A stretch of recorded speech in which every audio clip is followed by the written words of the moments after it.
Thank you for listening to this week's Soulstrology and subscribing, liking, sharing. Welcome to Rainbow Soul Podcast, where our Soulstrology comes forward to help you manage your everyday life with forecasts and deep dives on natal charts and queer perspectives on the planets, transits, and more. A group discussion about upcoming transits with tips on how to read these transits in your own chart. Hollis offers years of wisdom and natal chart knowledge with Bright Hawk's positive perspective and Lacrosse's inquiry. We offer the complete queer astrology experience. Welcome to Rainbow Soul. Please help us by subscribing, sharing, and commenting and reviewing. You can also learn where else Rainbow Soul is offered on our website at rainbowsoul.show. Hello. Welcome, everyone. Welcome to Rainbow Soul Astrology Forecast. I'm Hollis Taylor. I'm one of your astrologers here. I do a lot of natal chart readings, synastry readings, and definitely death chart readings, which is my number one reading, which is just a reading for someone that's passed in your life, and I sort of combine mediumship and astrology to help you understand that death better. And so you can connect with me at my website, and the link is in the description. And I've witnessed Hollis do some amazing work and really help folks recover in their grief. It's pretty profound. Astrology is such a gift to give yourself and an insight into what's the big picture? What does it all really mean? Why did this happen? Which sometimes you can answer and sometimes you can't. Hi there, I'm Bright Hawk. You can learn more about me at brighthawkproductions.com. I'm an artist, author of The Dancing Hippo, a wonderful children's storybook. You might be thinking about what kind of gifts would be good for the little ones this year. The Dancing Hippo is always a really good one. And I include the ebook as well. So thank you. I'm glad to be here. And I'm Lacrosse Ortiz. I'm the creator of the Fool's Journey Color Journal, also Master of None podcast. And yeah, you can find me on Facebook, Instagram, Spotify, all these different places. Wherever Spotify goes, that's where I'll pop up. Even though I have been slacking, so forgive me. I'll get back on track. It's the eclipse. Just blame it on the eclipse. Yep. 100%. We had a little hiccup there, so sorry. We're back on track now. Definitely I think most of all of us can agree eclipses are intense. Period. Yeah. Stop. They amplify the energy. It's definitely when the veils are thin, and oof. You know what I was thinking about is I was thinking that, so the lunar eclipse started in late September, and now the solar eclipse will sort of complete that energy-ish into October 2nd. And then typically we think of as October as being a thinning of the veils anyway, as we approach Samhain, also known as Halloween. And connecting to the other side. So I just find it fascinating that is like sort of aligned at the same time, sort of extending the time that we would normally think of that. I don't know if that happens every year, but I noticed it this year. Yeah. And so just thinking about the lunar eclipse and the solar eclipse.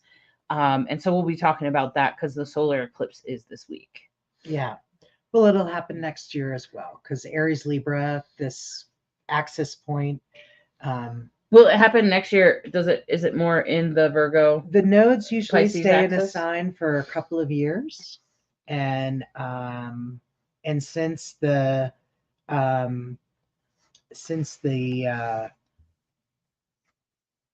nodes right now are sitting at the beginning of Libra.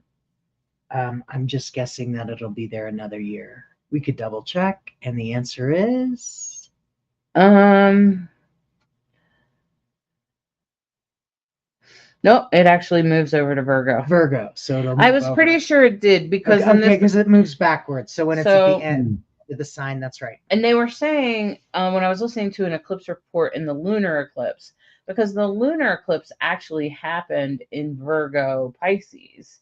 But the solar eclipse, because is finishing in Aries and Libra. Good. So it's finishing whatever it had left. And next year, when we come to the fall eclipses, it will be deeply in Virgo. I think the March eclipses so there'll be also some eclipses in spring. Okay. So there's eclipses in the fall and eclipses in the spring. And the eclipses in the spring will also be in Virgo Pisces. So we're kind of finishing up the Aries Libra story this time. And so I think that that's what's important, and especially with the solar eclipse, because the solar eclipse really signifies new beginnings and new starts and fresh fresh perspectives and a different way of doing things, which I'm kind of laughing at.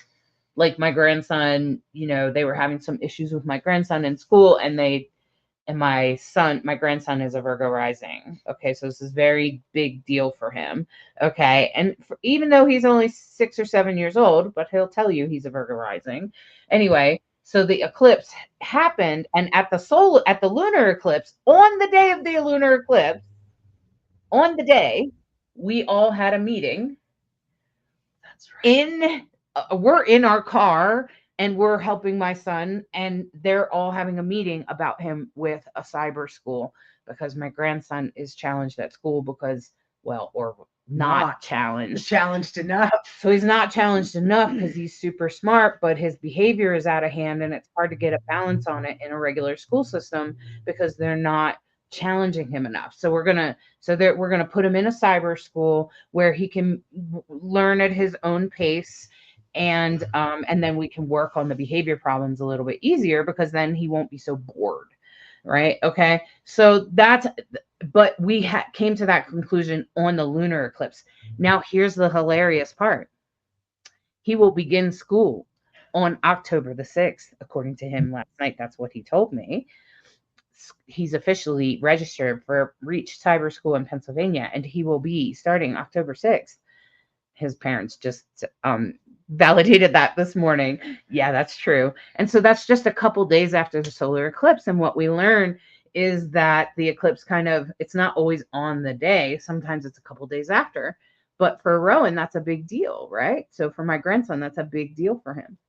So that's an example of dealing with the eclipse and how the eclipse unfolds and shows us a new way. So I think that's really a lot of what we're dealing with. All right, so let's get into the let's share the the meditation. Sorry. Let's talk about the solar eclipse. Let's meditate on it a little bit, okay?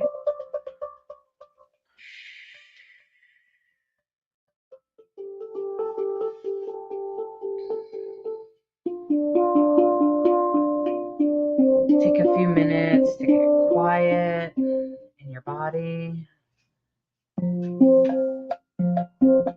Allow your muscles to relax.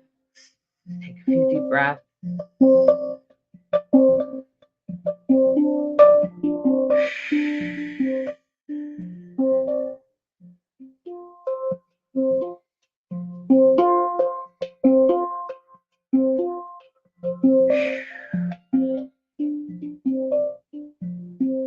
And as we release the stress of whatever's been happening with you, just relax in this moment, in the here and now.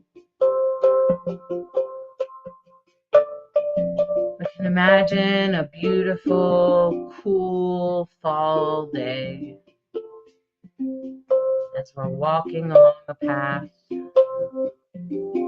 The beautiful leaves turning bright yellow, red, orange. And as we walk along and take in all the beautiful trees changing colors, we feel the warmth of the sun and the cool air.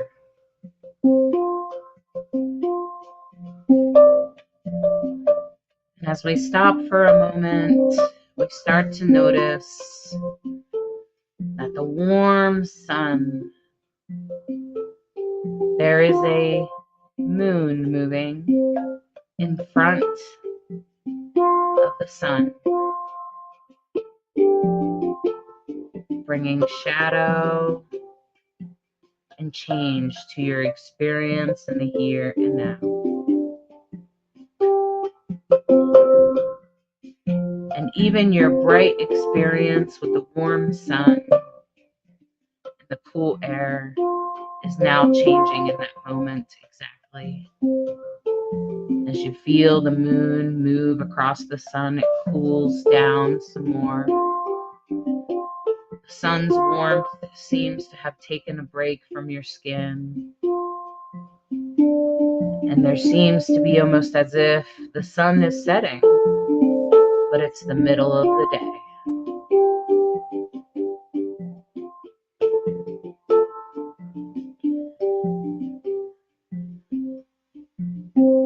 And as the moon moves in front of the sun completely, blocking its rays from reaching you or the leaves, it feels almost dark.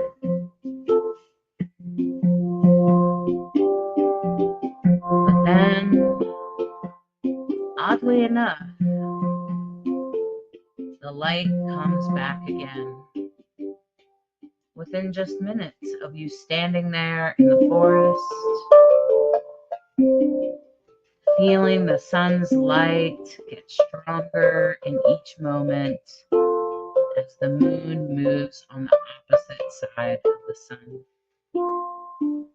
bringing in a new, fresh feeling of new things, new ways, new perspectives, and new ideas.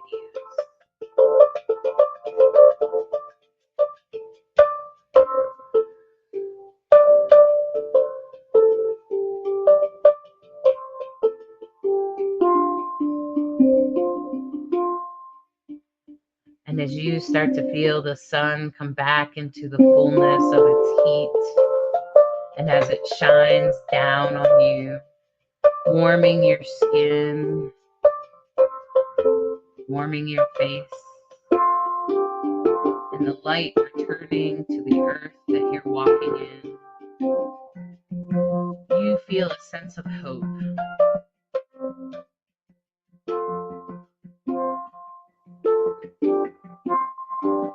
Feeling of positivity. That while it was hard before, you have found the solution and you are ready to move forward.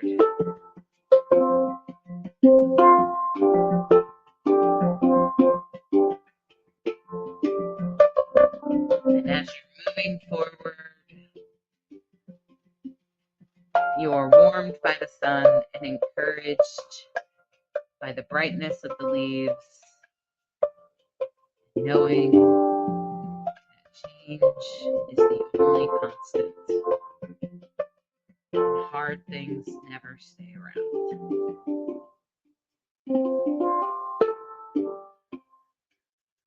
Releasing in this moment, we come back into our bodies with our feet on the floor, our bottoms feet. I encourage you to wiggle your toes and stretch your fingers and open your eyes back into the here and now of Rainbow Soulstrology.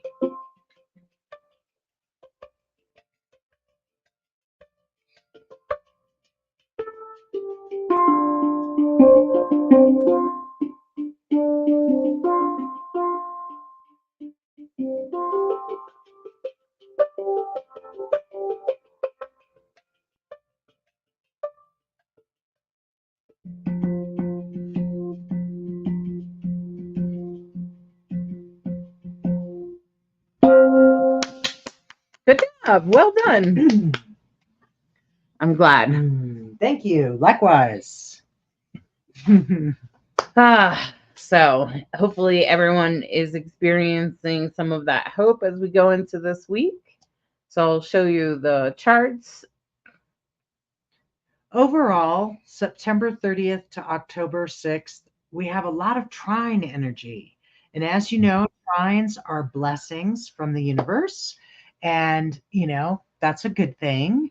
But we also know that eclipses tend to bring intensity in a way that can feel like it can throw you off balance, even though it's all about Libra and balance. Right. So, Yeah, and I think this is the last of our story with the eclipse in Libra, because the last eclipses we've had in the last in the last at least 2 years have been in Libra Aries. And that's been challenging for anyone with Libras or Aries placements, or whatever house that is in your chart. So like if you take a look at what pieces of the pie Libra starts on, and we usually start on the left hand side and go down and around. Okay, so Libra sort of looks like a little mountain. It has a little line on the bottom, and then you can see it here. It's in blue green up in the upper left hand corner, and it begins the 11th house. You can see it sort of starts off the 11th house in this chart, but you can see that wherever Libra is in your chart, that's probably whatever house it rules. That will probably be the area that you'll be finding the solar eclipse finishing up in. So that's going to be in regards to, it could also be in regards to your health. Sorry, not your health, your relationships. So your relationships, because Libra rules relationships, and Aries rules like your independence and leadership and your sort of go get it attitude. And so you're probably finding some sort of solution in relation to that. It might mean just as simple as, I'm not over giving to my spouse anymore. I've drawn a better boundary.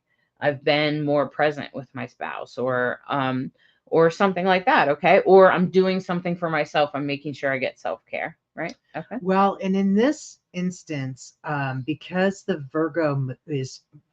moon is in Virgo, um, and of course the moon isn't very strong when it's at a new moon, especially when it's a dark moon. It's very introspective.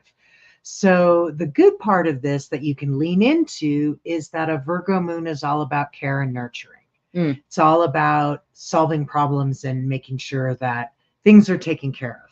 Okay. So when it joins Mercury, the south node, and the sun to become the new moon and this day of the solar eclipse, right now is the opportunity to really look for healing. And of course, you have the moon is opposite Saturn. So Saturn is a taskmaster, practical. What are we doing? How are we building it? And of course, it's in a T square to Jupiter. And Jupiter, of course, is going to make things bigger.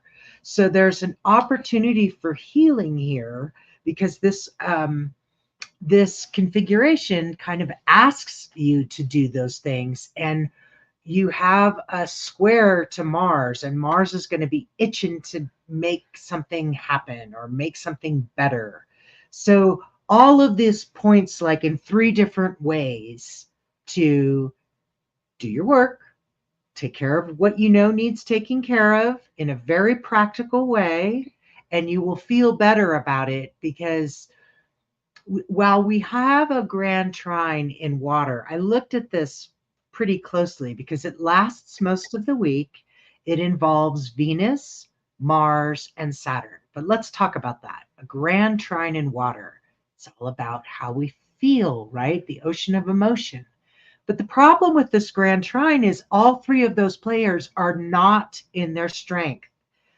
Venus is probably the most afflicted, being in Scorpio. Venus doesn't really care to be in Scorpio. Mars, god of fire and war, is in Cancer. It's in water. Mars doesn't like being in water. It's all wet and steamy and yeah. And Saturn, practical, cool Saturn is in Pisces retrograde. So none of the 3 players in this grand water trine are very strong. So it's there, but it's not really having much of an influence at this point. It makes the chart look pretty though. Mm-hmm. Yeah, but later on, it does get strong. There's other trends that appear. As the week goes on, you'll see what happens. It gets kind of interesting. Right. And we have what we call a minor trine, and trines are just times that things come together easily. And when things come together easily, you may not notice them. Sometimes we call them lazy because they just kind of happen. You don't have to work that hard for them. They just happen, which is actually really great, especially if you're exhausted by some of the things you've had to work harder for. In the meantime, we're coming into a story about what has happened in the last couple of years in relation to Libra and Aries. Mm-hmm. And so as we move on into the week, now yesterday was Monday. Sorry, the last slide was Monday, and this day is Tuesday. You can see there's another grand trine and another kite that has formed, which actually is in relation to the moon moving into alignment into Libra there as it gets closer. Yeah, and this Earth trine with the moon, now we're talking. Now we have something because Earth is much more grounded. And with the moon joining that party, it's what we call a stellium when you have 3 or more things in one sign. And the moon is going to join the party in Libra.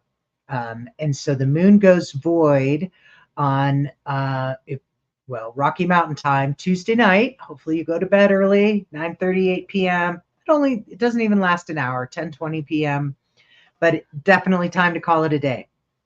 And hopefully you're able to just be taking good care of yourself at that point when the moon leaves Virgo and goes into Libra, joins that that party. Mm-hmm. And of course, the usually oppositions are pretty significant, right? Right.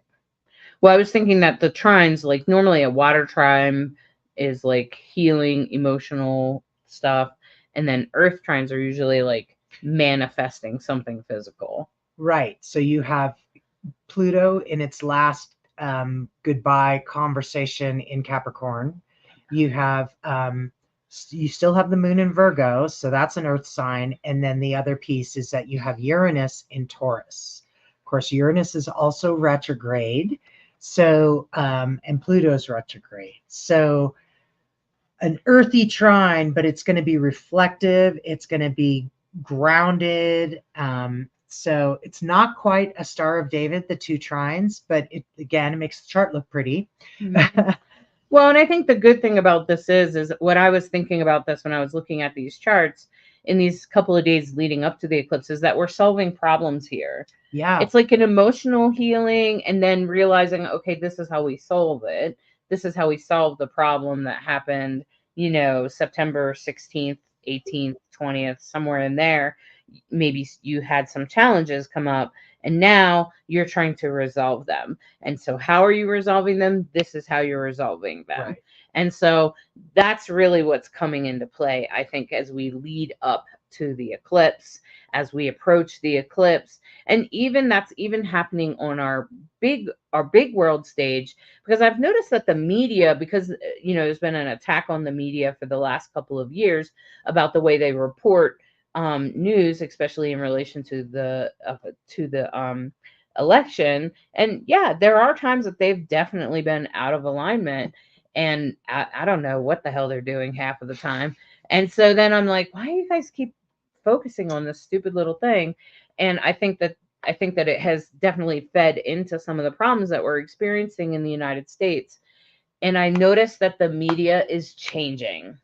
Mercury in Libra. Libra is all about integrity and balance and fairness. But they're changing how they report the news. I noticed, and I don't know if it's just because I watch PBS news that tends to be very neutral anyway. Yeah. But like even I noticed that there's not so much of they're trying to fix the division they created. That I feel like they're trying to, that's at least the better news stations are trying to improve or change the way they report the news.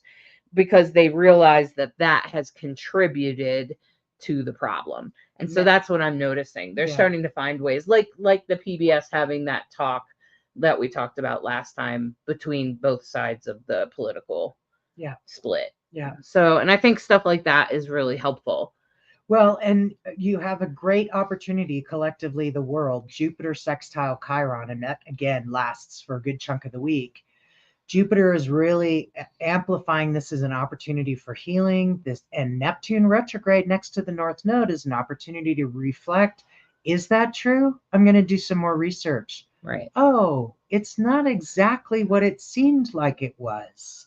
You have that Mercury Mars square, which is going to have that conversation, be willing to be flexible in a conversation with someone that's might have views differently than you.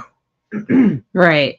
And as we move on to the eclipse, which is actually on Wednesday, okay, so the day of the eclipse is actually Wednesday. Mm-hmm. And the thing is that we're ending stories here. So this is the solar eclipse. This is finishing up whatever's been going on for you between Libra and Aries. Mm-hmm. And that, yes, that has to do with Aries is the god of war. Aries is ruled by Mars, and Aries usually has a lot to do with war, military, and that sort of energy, that sort of aggressive, assertive energy, where Libra is more collaborative and let's get together and let's try to do it, let's try to cooperate on this rather than going at it on our own. And it's ruled by Venus, which is sort of the opposite in my way to Mars. When I think of Libra, I like to think what's for the greatest good of all. Mm-hmm, mm-hmm. That Libra is happy when everybody's happy. Libra likes things to go well, and I think everybody wants things to go well. It's just their opinion of what's going well. Okay. You know what I'm saying? It's just their perspective. Yeah, but some people are destined to argue, and some people yeah. are like, no arguing. We're all one, Pisces, right? Right. And you can really absolutely. That's the beauty of astrology. You cannot pigeonhole people into you're this because of that. Right. Depends on how things are aspected, what house they're in. Right. We never talk about houses here because we are trying to give a big picture for that affects that hopefully has some relevance for everyone. But we're always saying take what works for you and leave the rest. Mm-hmm. Because there might be pieces of this that are absolutely true for you because of what you have in your chart that plays a strong influence versus what somebody else might experience where it's like, yeah, no, I'm all good. I got trines and coming out my ears, And I think right now it's really if you have placements in Libra or Aries, you may have felt the lunar eclipse and you might feel the resolution of this, but there might still be stuff from the lunar eclipse that are still lingering that will probably be finished up not until spring. And so you might still struggle with some of those things that came up during the lunar eclipse. And so, this is the beginning of the Virgo. The lunar eclipse was the beginning. It marks the beginning of the Pisces Virgo story. Okay, whatever was going on for you for that. And some people probably felt it more intensely. If you have planets there in those houses, it's going to be more intense. Okay, but we're finishing up the Libra Aries story. Okay, so we're just making sure. And it's funny because Pluto is also finishing its story of its story in Capricorn. So Pluto is also saying, okay, so did you take care of all these things?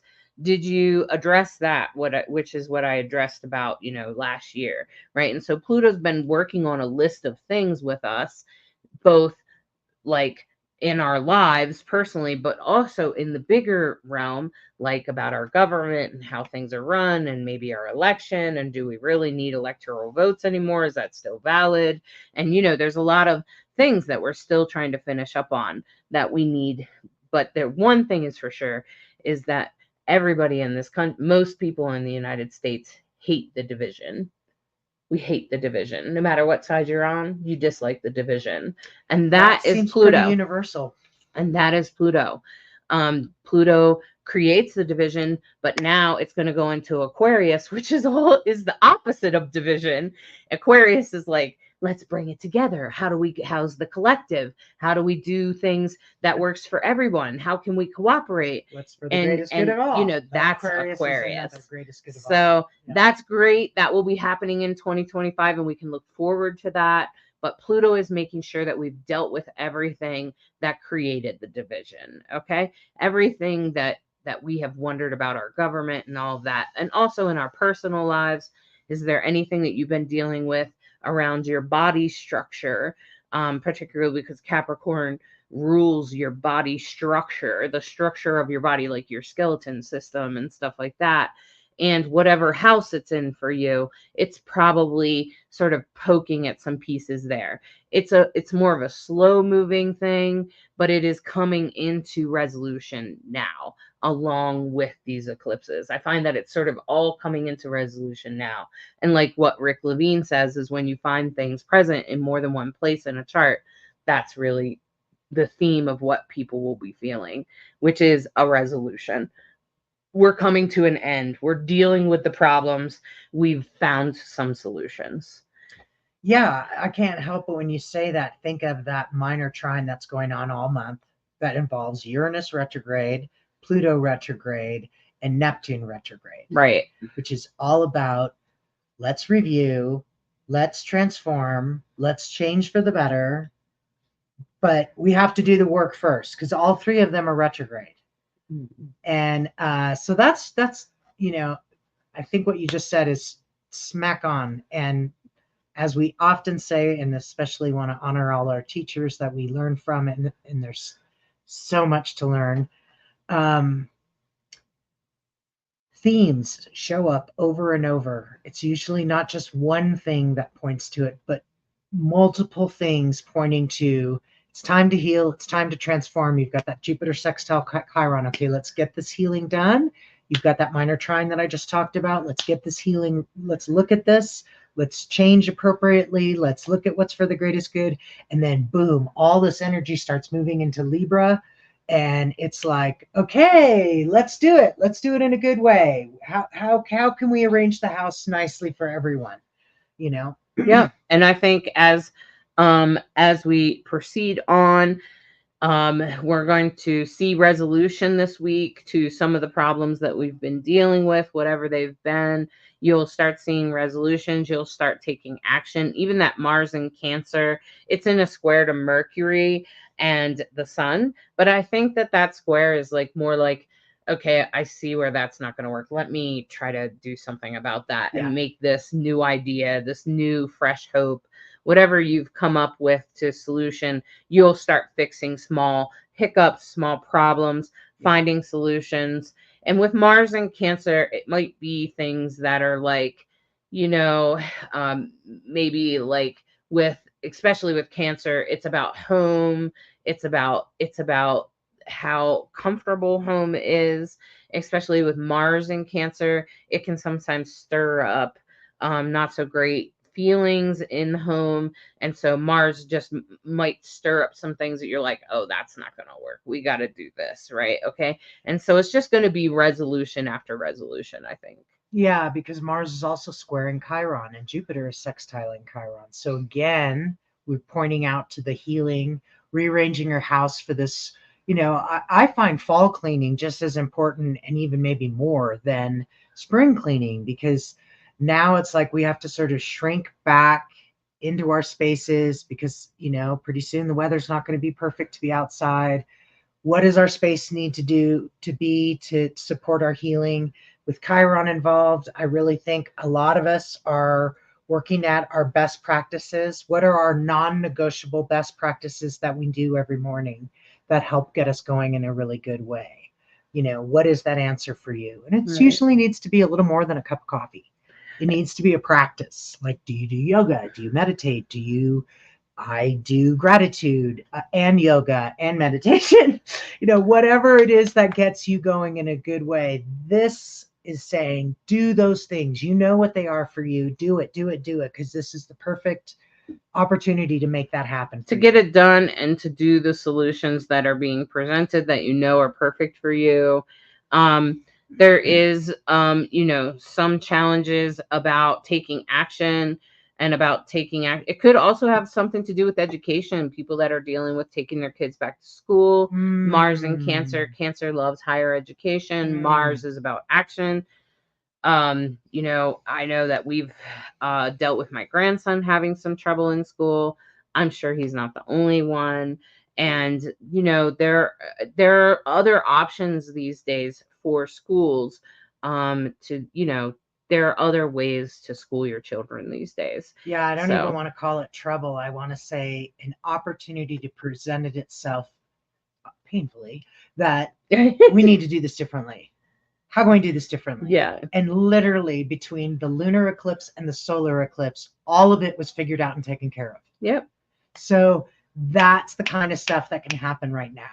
Yeah. And go for it, Yeah, especially if you are having some sort of trouble with your kids in education, look for a solution. There must be some sort of solution. Right. There is a solution. I assure you that there is, and it has a lot to do with justice, and it also has to do with healing. Kids are traumatized by school. I'm sorry. Did you know that? I found this statistic fascinating that like 65% of children have an above average IQ when they begin school. And then by the time they get in like the third grade, their IQ is greatly reduced by like 40%. So then they end up being average or below average. Whoa. So our schools are literally making kids stupid. Wow. And that's really scary when you start to think about that, because you're like, what? And so if your kids, I think that has a lot to do with healing, and it has a lot to do with Saturn retrograde, because that is public knowledge. You can look that up. You can fact check me on that. And most of the reason I know is because I'm trying to help my son deal with his son. And it is difficult that the schools do sort of like they force kids into a box that maybe we could find a different approach, right? Especially in the age of AI. And as Pluto moves into Aquarius, I think schools like cyber schools and stuff like that are going to become more and more popular, and more people are going to see the benefit of doing that. Just like working at home that we learned through the COVID pandemic. People like working at home. We like to do it because we can just go get our coffee and sit down, right? For those of us that did get to do that or have gotten to do that. And so, there's a lot of change that will be coming. And I feel like Cancer rules education, or it's one of the signs that's really strong in education. And I feel like kids are starting school now. And so the problems are starting to emerge now. Yeah. But we're finding solutions for them. So maybe, you're adjusting the school that your kid goes to. Maybe you're adjusting some other things. Maybe the way you approach it, maybe they've been moved into some different education or a special sort of like after school program or something. Anything like that you want to go ahead and encourage with your kids. Yeah, that's deep. I really appreciate what you just said about that. Yeah, because Cancer really honors high education. So yeah, and Mars and Cancer, the fact that it's square Mercury almost all week, and then you add the square to Chiron, that it wants to take positive action towards healing, towards greater healing. Yeah. So, there's a real opportunity that way. Right. So we have a waxing Scorpio moon. Mm-hmm. The only aspect the moon is left it to be in is a square to Pluto. So how are you feeling about transformation? Maybe you're thinking about what happened with the eclipse. Maybe it's exhausting. Yeah, maybe. And when the moon is in Scorpio, it answers to Pluto. So it's in a square to Pluto. So that conversation is there. Pluto could be challenging, how things are going. Well, I was just reading in Vedic astrology, which is pretty good for prediction, in that when the moon is waxing after the full moon, so this is waxing. So actually it would be considered malefic at this point. Yes. So it might cause some trouble. It might stir up some trouble with some things. Yeah. And then intensity's building, right? The moon is waxing, and so the intensity is building. So then after the full moon, that's when it heals. That's when the moon is in a healing. Yeah, in a releasing. Right. Waning, releasing, letting go. And I thought that was pretty interesting. And its energy is less and less and less. So yeah, that is fascinating, actually. Yeah. So, relationship stuff could be heating up as the moon approaches Venus. And of course, moon in Scorpio, if you weren't aware of this already, it's super insightful. It's very instinctual, tends to see things not everybody sees. So throw on top of that the thinning of the veils and the eclipse this week. Those of you who are psychics, I'll say it for you. Wow. Mm-hmm. Scorpio moon, especially if you have a Scorpio moon, it's going to make your moon that much stronger. A lot of psychics have Scorpio moons. So pay attention to your instincts, your insights. Mm-hmm. Don't doubt yourself. Don't gaslight yourself. If you have a strong hit about something and then you're like, whoa, that's too strong, I must be making something up. No, trust yourself. Right. Scorpio moon is very instinctual, very insightful.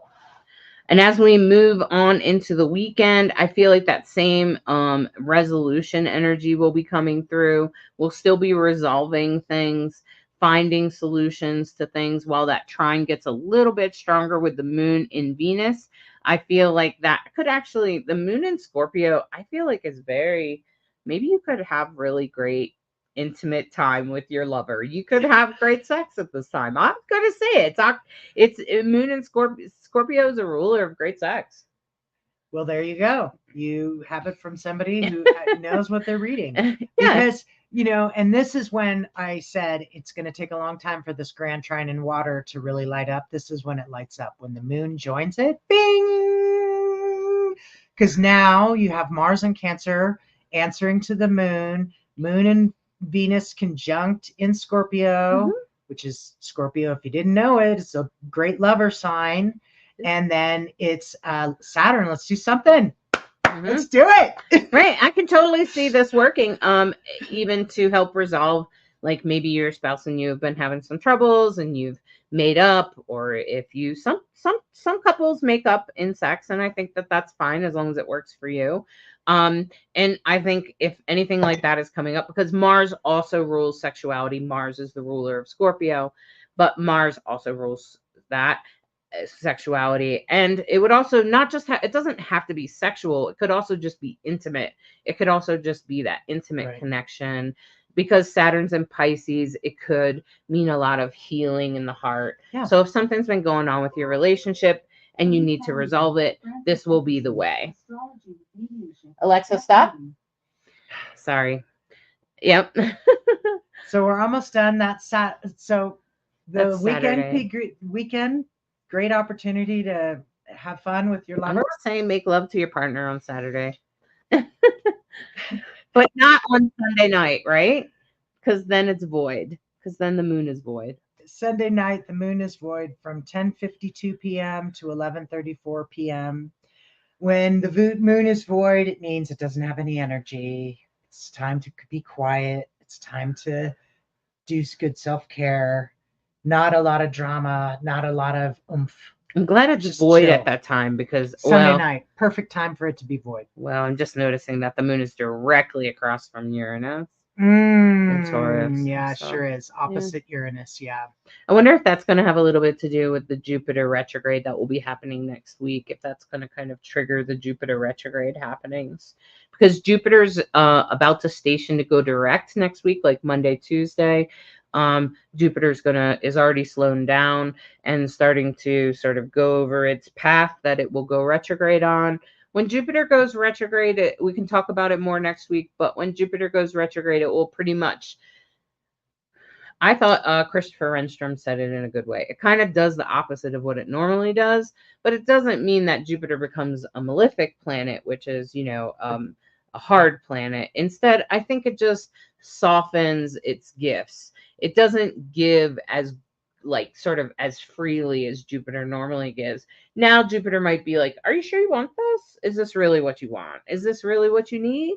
And like it might make you work a little bit harder for those gifts. So, and when that happens, all the outer planets will be retrograde. So we've been talking about Pluto, Saturn, and Neptune for a really long time, and Uranus, and now Jupiter joins the party. So the inner planets, the personal planets, we call them Mercury, Venus, Mars, will still be direct, and all the outer planets, the ones past Earth, whew. So yeah. And I think the first one to go direct is actually Pluto on election day. No, it's a little bit before election day. Yeah, it's like right. Oh my goodness, it's just insane.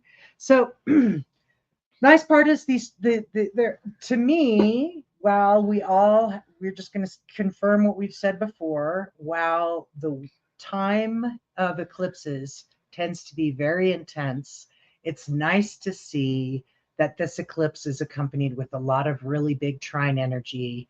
A lot of resolutions. Hopefully leads you to beautiful resolutions, unifying energy, an opportunity to put your life in the way that you want it, where you have best practices going on and you're like, yeah, man, I'm really honoring my healing path and I'm really getting it done. Good job. Good job. That's what you can lean into for this. Yeah, exactly. So I think that it's really actually a beautiful week. What do you think, Lacrosse? Well, we're still with the Raven and the Crow, and I think it's really fitting because as vocal as they are, they don't vocalize like just bird noises. They actually have a language. And what's interesting is this is a time of resolution. They're great observers, so they don't really just make decisions or do things. They observe a lot, then they vocalize, and then they take action. So I think it's pretty interesting that all this is happening during the time of the Raven and the Crow, because, and a lot of people think that they're up there caw, caw, caw, and just making nonsense. And nope, that there is something that they are talking about, whether it's you because you probably didn't throw them a peanut, who knows? And also, this is a time of reflection and intelligence, because the only way you can resolve things is through really thinking it through, making a plan, and then going forward with that. And that's what crows and ravens do. They are troubleshooters. They're very intelligent. Yeah, they're problem solvers, right? I'm sorry? Yeah. I was like, they are problem solvers, right? They can yes, absolutely. So I consider them the most intelligent bird, even though there are other people who feel that other birds are more intelligent. But in my opinion, I mean, there's so much to learn from them, and take the time during this week and use that energy to really think, really resolve, and then take action. So that's really, I love that. Thank you so much. I totally thought of you yesterday morning because I went to go open the door, but then I was like, no, wait, before you do that, put the collar on the dog. So in case he shoots off, he's inside his thing with his collar on. So I did that. And then I still kind of went to bolt at the door. And then I opened the door and I realized I was eye to eye with a deer, a raven on the stump, and a magpie next to them. And it was like all three of them were having a little conversation and a little thing was happening. So I was like, whoa, stop, wait, just observe what's going on here. And the raven was warbling, doing his little warbling thing. He was telling off the other two. And then there were three more crows.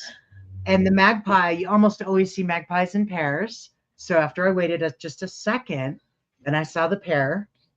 And then the deer was doing his deer thing, and eating our flowers. Yeah, eating our flowers. And I realized, I had to stop because I had to be careful about, this is not a time to let Charlie go running after the deer. I don't want him doing that. So I made sure I closed the door so that, that didn't happen. But it was exactly what you just said, I was like, oh, look at the raven. Oh, I think whoa, there's a deer. Whoa, there's a magpie. Whoa. Down. Yeah. Yeah, I'm waiting for my friends to come back so I can feed the peanuts. It's that time. It's September, so And I'm the sure everybody's seen that little video where I think it's a raven needs water and there's a cup of water and they keep Yep. putting rocks in the water so that the water would rise up so that they could Yep. drink the water. And Yeah. I was like, wow, this is a really smart bird. He solved Yeah. this problem. And I just thought that was amazing. And that's pretty much what's going on. So, yeah. So I think it's absolutely aligned with that, which I think is beautiful. All right. Well, thanks for that, Lacrosse, for offering us the animal wisdom. And I pulled 3 cards from the Pride deck. This is the Love is Love deck. And the first card is this 8 of Pentacles, which I think is a really cool card because I think it reminds you of like what work you've done. What have you done? What is your work and what work do you have to present to the world? And putting that work out in the world. Okay.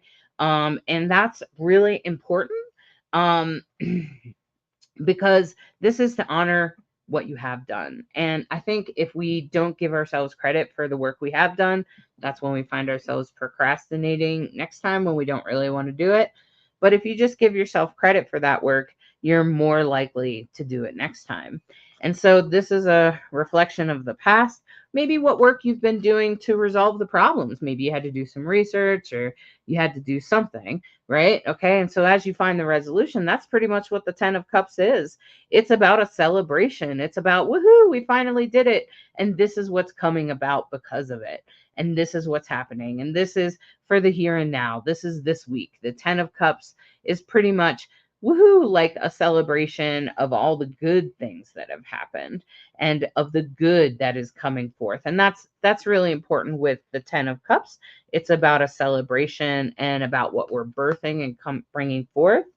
And as we go forward, what we're going through now with the eclipse will give us strength to fight our demons or our shadow in the future. That's what this is about. This is about fighting our shadow, standing up to the part of us that we tend to hide or feel is taboo or not enough or whatever sort of shadow pieces you might have. This is about standing up to those. This is about getting the strength and the resilience. This is about having resilience against those shadows. So remember that right now, the work that you have done is to be honored. The work you have done towards resolution, which is happening this week. You'll start to see some resolution for some of the problems that you've been challenged with. And as you find resolution and you move forward into the coming week, you will recognize that you are more resilient now. You believe in yourself and your ability to overcome problems and to stand up to the darker sides of life when they happen. And so I think that that's pretty darn important. Wow, that's really neat. Great reading. Thanks. Well, hopefully that helps you. Yeah. Hopefully this will help you get through the week. Yeah, I think it'll be mostly pretty easy, but we'll be finding resolutions to our problems. Which that's good. That's yeah. good. It can feel like you accomplished something, right? Or that all that suffering wasn't for anything. It can't, it's paying off. Thank God it took us somewhere, right? Yeah, right? Yeah. Yeah, look for those healings. Absolutely. Great idea. Yeah. And let us know how it's going for you, please, in the comments. Did this eclipse, was it easier for you than the last one? Did it feel more intense? Did it feel like it brought gifts? I'd love to know. Yeah, we'd love to know more about your experience with the eclipse this time. And enjoy the solar eclipse. Yep, and make sure to like, share, subscribe. Any way you can support, please do so. And thank you for watching Rainbow Soulstrology, where we try to be a bridge between you and the stars. Thank you for listening to this week's Soulstrology and subscribing, liking, sharing, and reviewing. We hope you enjoy this dose of Soulstrology and encourage you to embrace the week ahead with an open mind and heart so that you may integrate the deepest of lessons from the stars. Take a moment to step outside and honor the planets, stars, and moon in the sky with your heart. Integrate the messages that resonate and leave the rest for someone else. We deeply appreciate each and every one of you. Always remember that you are a perfectly unique human with an exclusive star map of your destiny, your soul purpose, and your heart's desire. Thank you again for tuning in to Rainbow Soul.